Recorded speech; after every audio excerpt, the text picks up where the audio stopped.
When you start choreographing for television and you work with so many directors, team producers, you know, and I had been involved with them on other jobs, and they said to me, there's a pilot that we're going to shoot, and would I be interested in choreographing it? And I said, oh my goodness, yes. So we started talking about 6 women and 2 men and what the look was going to be.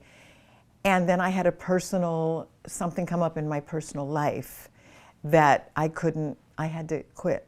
And it was a really tough experience, but sometimes you have to take care of certain family obligations. And so I couldn't do it. But Kevin Carlisle and I had a very similar style. I was his assistant, and he was the one who I was assisting in 1972 when he got ill, and I took over the top of the month specials at CBS.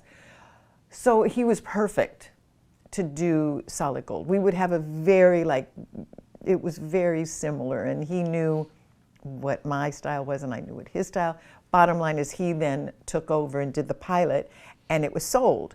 And that was in 1979, I think, the pilot, because that's when I had a problem in my life. A divorce. It was a situation that I couldn't do the job.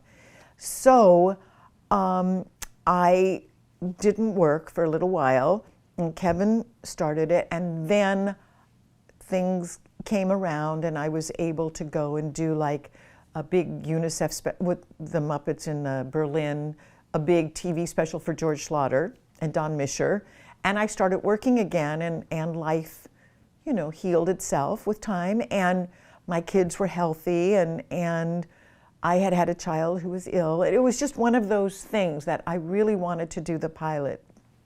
But a year and a half later, Kevin had to leave the show. For some reason, I don't know, they'd hit season and a half, and they called me, and they knew I was working again, and they were very understanding of my family situation that had come up. And so they asked me if I would come in the middle of season 2, and it was like a seamless transition. So it still looked like Solid Gold. Right. And then I stayed on for 4.5 more years, and that's how I got started with it.